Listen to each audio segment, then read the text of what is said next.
Hey guys! Ano naman? Na ating videos.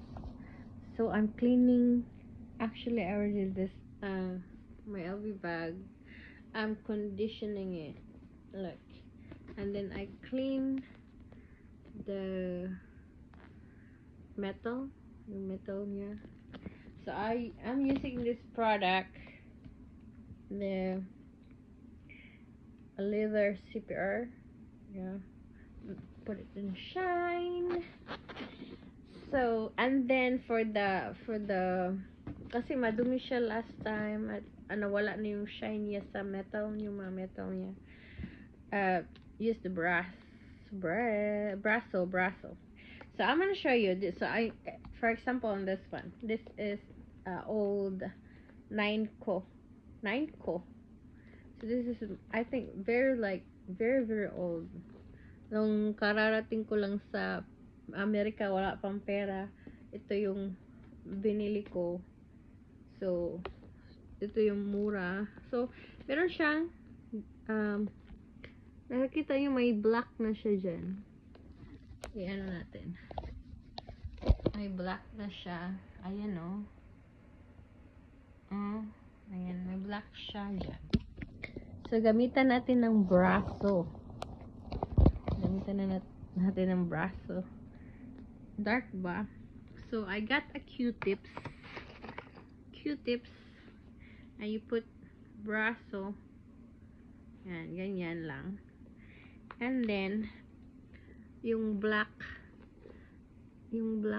niya, ganyan niya lang. Ayun, tingnan nyo, nakuha agad. Dumi lang siya eh. Or na-build up lang siya na rust, dumi, ganon. So,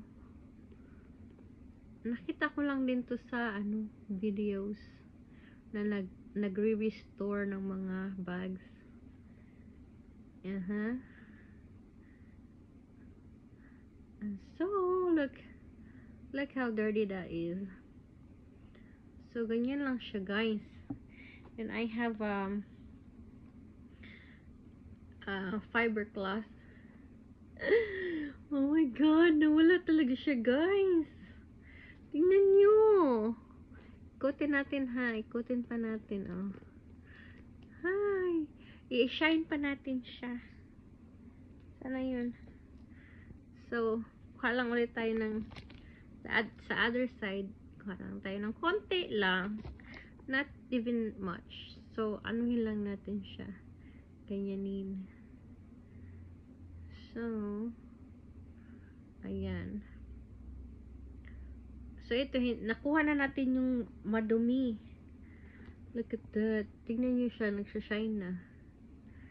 So, wala na yung itim. Tingnan nyo, nawala talaga siya, guys. Yung itim. Nawala talaga siya.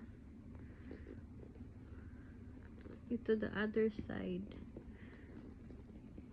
And meron pa akong trick din na doon. If you have bopper, para siyang yung sa nail file, kumbaga bopper siya.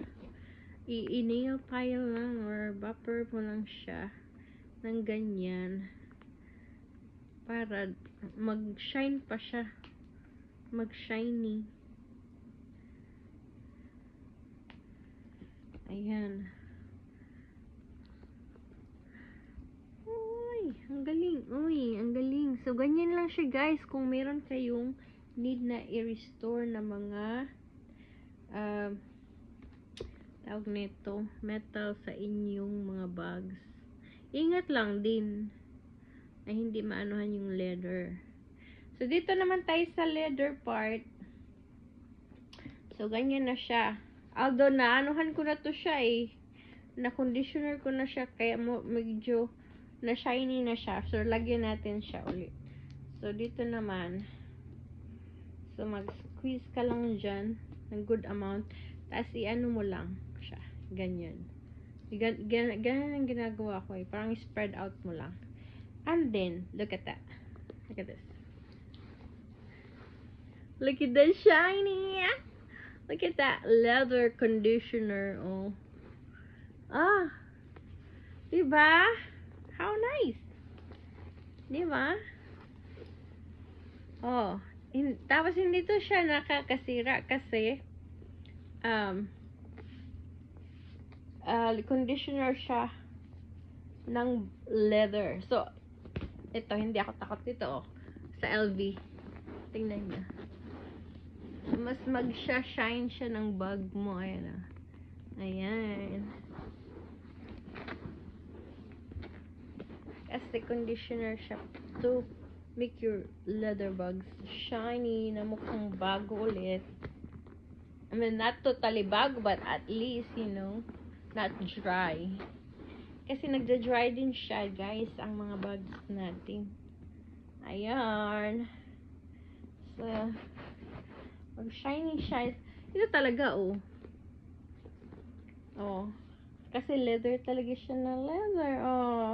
Luma na to siya. How many years? 13 years na ako dito. Hindi ko na nga ito ginagamit kasi luma na siya. Ayun, nagmukha siyang bago ulit.